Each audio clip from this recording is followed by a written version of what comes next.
اچھا ملاحظہ کریں، یہ صفحہ نمبر ہے 130. فرمایا امداد اللہ شاہ صاحب نے کہا، حاجی امداد خان صاحب نے جو اشرف علی تھانوی صاحب کے استاد معظم ہیں، انہوں نے کہا کہ فرمایا کہ خدا جانے لوگ مجھے کیا سمجھتے ہیں، خدا جانے لوگوں کے کیا عقیدہ کہ میں کیا چیز ہوں اور میں کیا ہوں. یہ تو یعنی اب تواضع میں شکست نفسی میں یہ فرما رہے ہیں. محبوب علی نقاش صاحب آئے تھے، انہوں نے بیان کیا کہ ہمارا آگبوٹ تباہی میں تھا. پرانے زمانے میں ہندوستان میں اسٹیم شپ ہوتا ہے نا، شپ کے اندر آگ ہوتا ہے، بوٹ کے اندر آگ جلتا ہے، آگ سے کوئلے سے اسٹیم بنتا ہے، اسٹیم سے کشتی چلتی ہے، ٹھیک ہے نا، یہ اسٹیم بوٹ ہوتا تھا.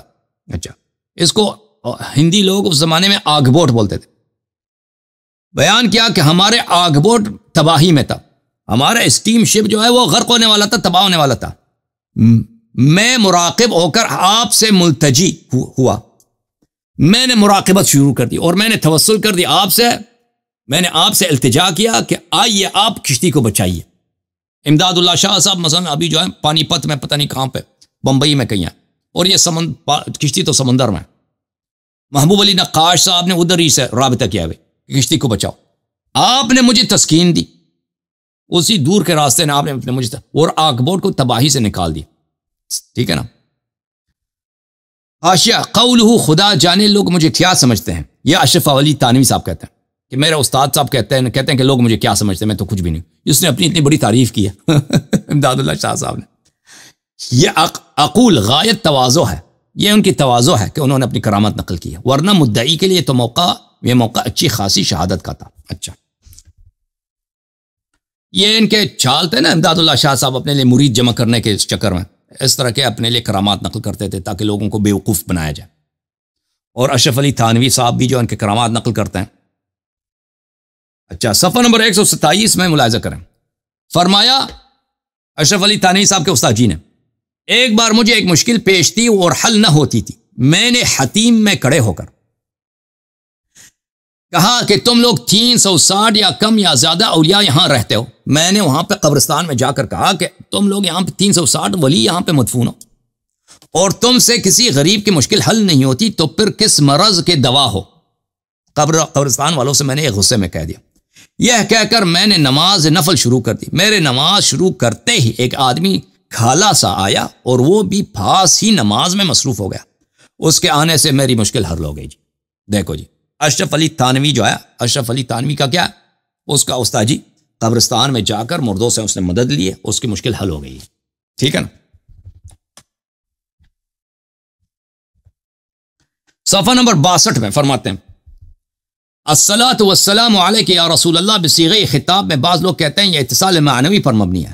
لہ الخلق والامر، عالم امر مقید بجہد و طرف و قرب و بعد وغیرہ نہیں ہے. پس اس کے جواز میں شک نہیں ہے کہ آپ خطاب کریں السلام علیک ایھا النبی کہہ دو، السلام علیک یا رسول اللہ. اس کے جواز میں شک ہی نہیں ہے کہ جائز ہے اور خطاب کے صیغے میں ہی جائز.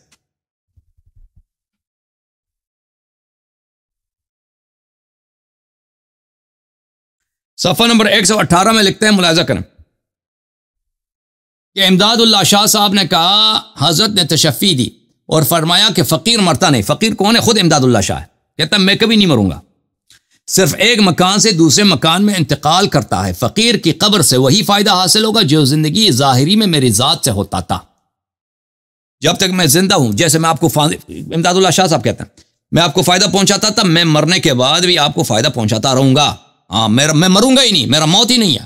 جی سر، یہ اپنے مولیوں کے لیے ان کا یہ عقیدہ ہے. یہ ان کے اپنے مولیوں کے لیے جو سب ان کے مدارس میں دیکھیں، لواط تو ایک عام چیز ہے. وہ حرام کرنا، جھوٹ کرنا، لوگوں کا مال کرنا، علم تو ان کے مدرسوں میں ہوتی نہیں، علم نام کی کوئی چیز. تحقیق تو ان کو دیکھا ہوگا، یہ لوگ جاتے ہیں ہمارے مناظروں میں کہ ان کے پاس کتنا علم ہے. دیوبند والوں کے پاس کچھ بھی ہے نہیں. ٹھیک ہے نا. عبارت تو یہ پڑھ نہیں سکتے. اور ان کے بڑے بڑے علماء کی بھی یہ حالت ہے. آپ نہ سمجھیں کہ ان کے یہ چھوٹے مولویوں کی یہ حالت ہے، بڑے مولویوں کی بھی یہی حالت ہے. اور ان کے متعلق ان کا عقیدہ یہ ہے کہ یہ مرتے ہی نہیں ہیں. جی یہ مرنے کے بعد بھی ان کے جیسے کہ زندہ اسی طرح مدد کرتے ہیں. اور پھر اہل بیت طاہرین علیہم الصلوۃ والسلام کے متعلق شیعوں پہ کیا کہتے ہیں کہ یہ مشرک ہو گئے ہیں. جی اچھا فرمایا حضرت جنید بغدادی بیٹھے تھے، ایک کتا سامنے سے گزر کر آپ کی نگاہ اس پر پڑ گئی. اس قدر سے وہ کتا جو ہے، کتے پہ اس نے نظر ڈالی ہے. کس نے؟ جنید نے کتے پہ نظر ڈالی ہے، تو کتا اتنا صاحب کمال ہو گیا کہ شہر کے کتے اس کے پیچھے دوڑے. شہر کے کتے اس کتے کی مرید بن گئے سب. وہ ایک جگہ بیٹھا، سب کتوں نے اس کے گرد حلقہ باندھ کر مراقبہ کیا. جی کتوں کا پیر بن گیا، کیونکہ جنید نے اس پہ نظر ڈالی. دیکھو جی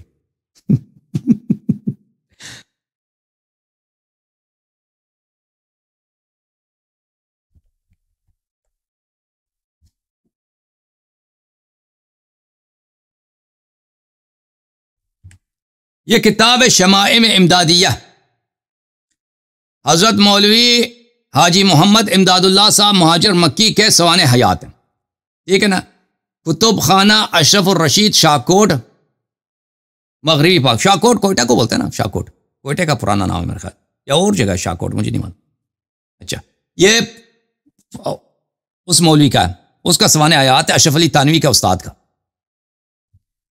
یہ وہ کتاب ہے. یہاں پہ ملاحظہ کریں صفحہ نمبر 42 میں.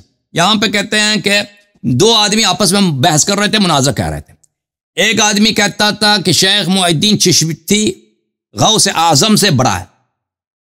دو آدمی آپس میں مناظرہ کر رہے تھے. ایک کہتا تھا کہ غوث اعظم بڑا ہے، دوسرا کہتا ہے نہیں، محی الدین چشتی وہ اجمیر والا وہ بڑا ہے. اور ایک کہتا ہے کہ محی الدین افضل ہے، دوسرا کہتا ہے غوث پاک کو شیخ پر فضیلت ہے. تو کیا ہوا؟ تو امداد اللہ صاحب کہتے ہیں نہیں، معلوم ہوتا ہے کہ حضرت غوث اس وقت مرتبہ الوہیت میں تھے. اچھی طرح سے دیکھو، مرتبہ الوہیت میں تھے. غوث صاحب کیا تھے؟ مرتبہ الوہیت میں تھے. اور شیخ جو ہے، شیخ کون ہے؟ معین الدین چشتی. نہیں، معین الدین چشتی جو ہے یہ مرتبہ عبودیت میں تھے. تو جو الوہیت میں خدائی کے درجے پہ پہنچا نا، وہ تو زیادہ بڑا. سبحان اللہ. اچھا، یہ بھی کتاب کرامات امدادیہ، مولوی اشرف علی تھانوی کا استاد مولوی امداد اللہ مکی کے سوانح حیات.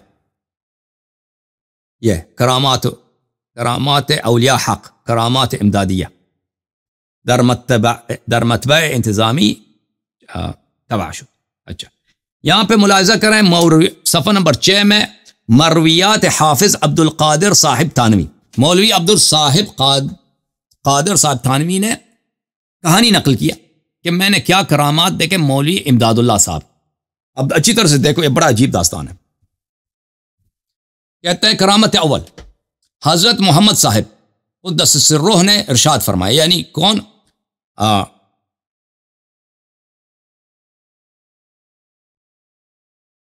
کہ ہم وہی امداد اللہ صاحب نے شاید نقل کی کہ ہم جہاز میں سوار ہو کر حج کو چلے. جہاز ہمارا گردش طوفان میں آ گیا. پرانے زمانے میں ہندوستان سے اکثر لوگ کشتی کے ذریعے حج جاتے تھے، کراچی سے بھی جاتے تھے. یہاں تک کہ 1950 1960 کے دہائی میں اکثر لوگ کربلا بھی جاتے تھے نا، تو کراچی وغیرہ سے یا بمبئی وغیرہ سے کشتی کے ذریعے جاتے تھے. بصرہ جاتے تھے، بصرہ سے پھر کربلا مشرف ہوتے تھے. اب بہرحال تو جہاز ہمارا گردش طوفان میں آ گیا اور 4-5 روز تک گردش میں رہا. محافظان جہاز نے بہت تدبیریں کی، کوئی کارگر نہیں ہوئی. آخر کار جہاز ڈوبنے لگا. 4-5 دن تک ہم طوفان میں تدبیریں کی، ناخدا نے کوئی فائدہ نہیں ہوا. تو اب جہاز ڈوبنے لگا. ناخدا نے پکار کہا کہ لوگوں اب اللہ تعالیٰ سے دعا مانگو، یہ دعا کا وقت ہے. میں اس وقت مراقب ہو کر ایک طرف بیٹھ گیا. ایک حالت طاری ہوئی اور معلوم ہوا کہ اس جہاز کے ایک گوشے کو حافظ محمد ضامن صاحب نے اور دوسرے کو حاجی صاحب نے. دوسرے حاجی صاحب کون ہے؟ حاجی امداد اللہ شاہ صاحب. ٹھیک ہے نا، 2 حاجی صاحب آ گئے ہیں دیوبندی. انہوں نے جہاز کو اپنے کندھوں پر رکھے ہوئے ہیں. سمندر میں جہاندر میں انہوں نے جہاز کو اپنے کندھے پہ اٹھا کے لیا 2 آدمیوں نے، اور اٹھا کر پانی کے اوپر سیدھا کیا اور جہاز بخوبی چلنے لگا. جہاز کو سمندر میں اس طرح آرام سے رکھا جیسے کھلونے کو رکھا جاتا ہے، اور جہاز خود بخود چلنے لگا. تمام لوگ بہت خوش ہو گئے اور جہاز کے سلامتی کا چرچا ہوا. میں نے وہ وقت اور دن اور تاریخ اور مہینہ کتاب پر لکھ لیا، اور بعد حج و زیارت اور طے منازل سفر کے تھانہ میں آ کر اس لکھے ہوئے کو دیکھا. جب میں تھانہ واپس ہو جانا، اشرف علی تھانوی بھی تھانے کا ہے، وہاں پہ آیا میں نے چیک کیا کہ اس دن کو جو کرامت ہوئی ہے سمندر میں اس کا کیا ہے. میں نے تو ادھر دیکھا کہ بھئی ہمارے جہاز کو حاجی صاحب نے اٹھایا تھا. اچھا، اور دریافت کیا، اس وقت ایک طالب علم قدرت علی ساکن اندیری ملک پنجاب مرید و خادم حضرت حاجی صاحب کی خدمت میں حاضر تھا. اس نے بیان کیا کہ بے شک فلاں وقت میں حاضر تھا. حاجی صاحب حجرے سے باہر تشریف لائے اور اپنی لنگی کس کو بولتے ہیں، اپنی دھوتی اپنی دھوتی بیگی ہوئی مجھ کو دی اور فرمایا اس کو کنویں کے پانی سے دھو کر صاف کر لو. اس دھوتی کو جو سونگا اس میں دریائی شور کی بو اور چکناپن معلوم ہوا. دریائی شور یعنی سمندری پانی اس میں تھی. اس نے مجھے حاجی نے اسی دن کمرے سے باہر آیا، مجھے دھوتی دیا، دھوتی گیلا ہے بھائی، دھوتی میں بو کر رہا ہوں کہ اس میں تو سمندری پانی سالٹی واٹر کا جو ہے اس میں بو آ رہی ہے. تو میں نے اس کو دھو کے لایا. اچھا، اور اس کے بعد حضرت حافظ صاحب اپنے حجرے سے برآمد ہوئے اور انہوں نے بھی اپنی دھوتی، اس میں بھی اثر دریا کا معلوم ہوتا تھا. جی سر، دیکھو یہ حالت کہ ان کے اپنے جو ہے نا وہ کوئی مدرسے کے حجرے میں رہ کر سمندر میں کشتی کو کاندھے پہ اٹھا کے اس کو طوفان سے نکالتے ہیں اور پھر دھوتی ان کی جو ہے بھیگ جاتی ہے، اس میں سمندری پانی ہوتا ہے. اچھا میرے محترم ناظرین، دیوبند کے ایک بہت بڑے مولوی ہیں، ان کا نام ہے مولوی انور علی کشمیری، اور وہ